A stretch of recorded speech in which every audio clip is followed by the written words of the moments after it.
नमस्कार, मैं हूं आपके साथ हिमानी नैथानी। बुलेटिन की शुरुआत इस वक्त की एक अहम खबर के साथ। आपको बता दें कि बीजेपी से सस्पेंड होने के बाद पूर्व क्रिकेटर और सांसद कीर्ति आजाद ने पार्टी के फैसले पर सवाल उठाया।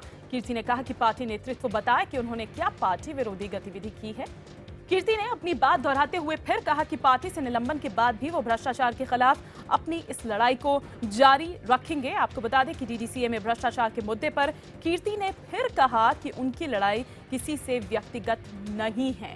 आपको बता दें कि डीडीसीए विवाद में वित्त मंत्री अरुण जेटली के खिलाफ लगातार बयानबाजी कर रहे बीजेपी सांसद कीर्ति आजाद को बीजेपी ने कल सस्पेंड कर दिया था। बीजेपी अध्यक्ष अमित शाह ने आजाद को पार्टी विरोधी गतिविधियों में शामिल रहने के आरोप में प्राथमिक सदस्यता से निलंबित कर दिया था। अमित शाह ने कीर्ति को भेजे नोटिस में उनकी पार्टी विरोधी गतिविधियों के लिए 14 दिनों के भीतर उनसे जवाब मांगा है। अमित शाह ने कीर्ति आजाद को लिखी चिट्ठी में कहा कि आप विरोधियों के साथ मिलकर लगातार पार्टी विरोधी गतिविधियों में लिप्त हैं। जो नोटिस आप लोगों को दिया गया उसमें कहा गया है कि मुझे सस्पेंड किया गया है एंटी पार्टी एक्टिविटीज के लिए। मैं भी इसका जवाब दे रहा हूं। माननीय सुब्रमण्यम स्वामी जी ने कहा है कि वह मुझे ड्राफ्टिंग में मदद करेंगे। उसमें स्पेसिफिक नहीं है कुछ कि मैंने कहां पर एंटी पार्टी एक्टिविटी की, क्या स्पेसिफिकली मुझसे गलती हुई। डीडीसीए के भ्रष्टाचार को लेकर मैं पिछले 9 सालों से मामला उठाता रहा हूं और इसको कभी मैंने पार्टी का माध्यम नहीं बनाया, क्योंकि ये पार्टी का माध्यम नहीं था। इसलिए इसको मैं पार्टी के बाहर लड़ रहा था। तो मैं जानना चाहता हूं कि क्या डीडीसीए के विरुद्ध, वहां के भ्रष्टाचार के विरुद्ध मैंने आवाज उठाई, इसलिए मेरे विरुद्ध पार्टी के अनुशासनहीनता मैंने पार्टी के साथ की है। और यदि डीडीसीए पार्टी का मामला है तो फिर बीसीसीआई भी पार्टी का मामला होना चाहिए। मैंने आईपीएल के ऊपर, वहां के चोरी के ऊपर कितने प्रश्न उठाए हैं और उसके ऊपर तो माननीय सुप्रीम कोर्ट ने Justice Mudgal committee report, Justice Mudgal committee लगाई थी, फिर चीफ जस्टिस लोढ़ा कमेटी बनी, अभी भी उस पर अनुसंधान चल रहा है। तो वह मैं पर्सनल कैपेसिटी में डीडीसीए में पीआईएल करूंगा। The Honorable Minister was also a key management person.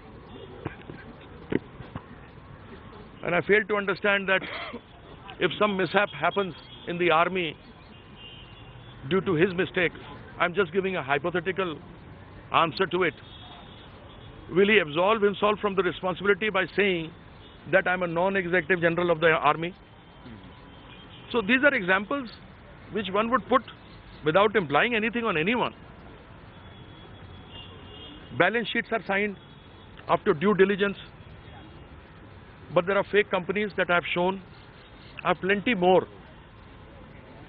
And I don't want to shame anybody by bringing that to light now. I'll ask for specific answers, and when need be, I'll come out with those details also. Sir, the Prime Minister is serious about corruption. In case he doesn't heed to your points made, will it be fair to say that, perhaps parties failed you, the leadership? Adarniya Narendra Modi ji, I met him here only in Ahmedabad. Right. In, I think, 95 or 96 during elections. He was the organizing general secretary. And I have great regards for him. I hope the Honorable Prime Minister would listen to my plea and do justice. I would also ask the Margdarshak Mandal to come forward and look into this issue. Right. Sir, in case your submissions are not heeded to, would it be fair to say that the Prime Minister is shielding one of his ministers? I have full faith in my Honorable Prime Minister. I have absolutely full faith. I have blind faith in him. And I will expect him to come back and do justice. Thank you, sir. Bhupen wants to talk to you. I will do the Sir, Bhupen wants to just have a word with you. I cannot do it. I cannot do it. तो कीर्ति आजाद ने suspension पर सवाल उठाए हैं। सीधा media से मुखातिब से सुन रहे थे आप कीर्ति आजाद को। वो चाह रहे हैं कि आखिर क्या वजह है निलंबन की, ये बताया तो जाए। और स्वामी इसमें, सुब्रमण्यम स्वामी इसमें उनकी मदद करेंगे, ऐसा भी कहा कीर्ति आजाद ने। इसी पर और विस्तार से हम बातचीत करते हैं। न्यूज रूम से जुड़ चुके हैं हमारे वरिष्ठ सहयोगी और राजनीतिक संपादक अमिताभ सिन्हा। अमिताभ, बार बार कीर्ति आजाद ये कहते रहे कि ये जो उनकी लड़ाई है वो किसी एक व्यक्ति विशेष के खिलाफ नहीं है बल्कि भ्रष्टाचार के खिलाफ है, तो क्यों आखिर फिर भी पार्टी ने उनके खिलाफ ये कार्रवाई की? देखिए, वो बार बार भले ही कह रहे हो व्यक्ति विशेष के खिलाफ लड़ाई नहीं है, लेकिन लगातार वो वित्त मंत्री अरुण जेटली के खिलाफ मोर्चा खोले रहे हैं। डीडीसीए को लेकर लगातार उन पर सवाल उठाते रहे हैं। और यही बात राष्ट्रीय पार्टी के राष्ट्रीय अध्यक्ष अमित शाह ने जो उनको खत लिखा है कल 1 पन्ने का, उसमें यही समझाया है कि पिछले 15 दिनों में संसद के अंदर और संसद के बाहर आपकी हरकतों से, आपके क्रियाकलापों से पार्टी की छवि को काफ़ी धक्का लगा है और उससे पार्टी को भी काफ़ी फजियत उठाना पड़ा है। और आप लगातार जो बयानबाजी कर रहे हो जिस तरह की, और आपके ट्वीट्स पर जिस तरह के बयान आ रहे हैं, उससे पार्टी को भी फजियत हो रही है और ये इनडिसिप्लिन का मामला बनता है। उनको अमित शाह ने बुलाकर समझाया, उनको पार्टी के संगठन महासचिव रामलाल ने बुलाकर समझाया, उनको काफ़ी समझाने बुझाने की कोशिश की कई नेताओं ने कि वो अगर मोर्चा खोलना है तो डीडीसीए के खिलाफ खोले, लेकिन वो संसद के अंदर बाहर मुद्दा उठाते रहे, जिससे आम आदमी पार्टी को भी बल मिला, जिससे कांग्रेस को भी बल मिला, जो कि किरसी के कंधे पर बंदूक रखकर चलाते रहे और अरुण जेटली और सरकार पर निशाना साधते रहे। जाहिर तौर पर ऐसे में पार्टी ने 10 दिन इंतजार किया, जब कीर्ति खामोश नहीं हुए तभी उन पर कार्रवाई की गई है। बिल्कुल अमिताभ, मैं आपके पास आऊंगी। इस वक्त हमारे साथ फोन लाइन पर जुड़ चुके हैं कांग्रेस की ओर से संजय झा जी। संजय जी, आपका रिएक्शन मैं इस पर जानना चाहूंगी, आप कैसे देखते हैं इस पूरे प्रकरण को? देखिए, एक भ्रष्टाचार देश के सामने एक बहुत बड़ा मुद्दा है। मोदी जी ने कहा था, कम से कम इतना हमें तो याद है कि न खाऊंगा न खाने दूंगा। तो भारत के लोग यही पूछ रहे हैं, और कीर्ति आजादी तो उन्हीं के सदस्य हैं, सब लोग यही पूछ रहे हैं कि यदि आप भ्रष्टाचार के विरुद्ध हैं तो आप कड़ी कानून की एक तरीके से उसको लगाना ये आपकी जिम्मेदारी है।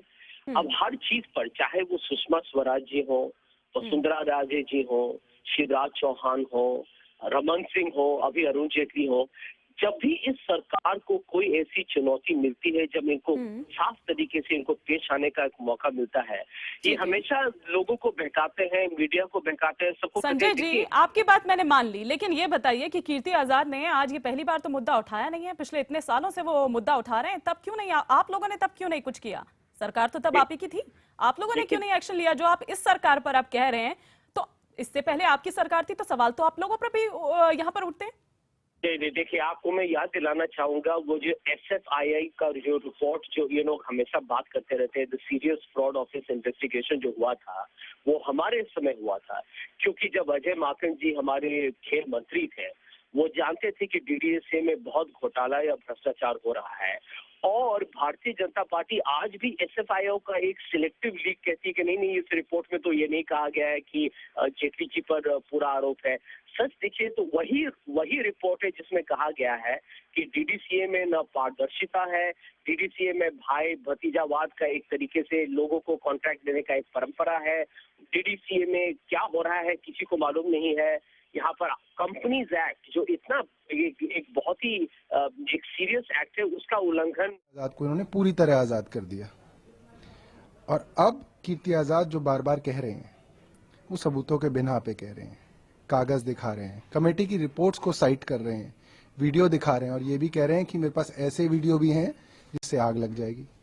और दूसरी तरफ अरुण जेटली हैं जो कोई डिफेंस नहीं कर रहे हैं, वो सिर्फ ये कह रहे हैं कि सब झूठ है, सब झूठ है, मैं इतना बड़ा नेता हूं, मेरा इतना महान ट्रैक रिकॉर्ड है कि मेरे ऊपर कोई उंगली भी नहीं उठा सकता। तो अगर आप मोटे तौर पे देखें तो कीर्ति आजाद सबूतों के साथ बात कर रहे हैं और अरुण जेटली अपने पक्ष में कुछ दिखा नहीं पा रहे हैं। बहुत दुखद है, और आप देखिए कि इनको ये जो इन्होंने किया है कीर्ति आजाद के साथ, इनको बहुत महंगा पड़ने वाला है। सर, क्योंकि मामला जांच चल रही है, लग रहा है जुडिशरी पे विश्वास नहीं है पार्टी का, जिस तरह से ये बातें निकल के सामने आ रही है। देखिए, बीजेपी पैनिक मोड में आ गई है, डिफेंसिव हो गई है, कवर अप ऑपरेशन करने की कोशिश कर रही है। उन्होंने पहले अमित शाह से दबाव डालने की कोशिश करी, भाजपा ने दबाव डालने की कोशिश करी, कवर अप नहीं हो पाया, तो अब डिफेंसिव हो गए हैं। और ये समझिए कि पैनिक मोड के अंदर अब आनन फानन के अंदर ये डिसीजंस ले रहे हैं, और ये विनाश काले विपरीत बुद्धि के संकेत हैं। सर, राजेंद्र कुमार के बारे में क्या कहेंगे? CBI का दावा है कि उन्हें कुछ ऐसे ऑडियो क्लिप मिले हैं ईमेल से। खबरों का सफर IBN 7 पर लगातार जारी है। इस मुद्दे पर हमारी नजर लगातार बनी हुई है।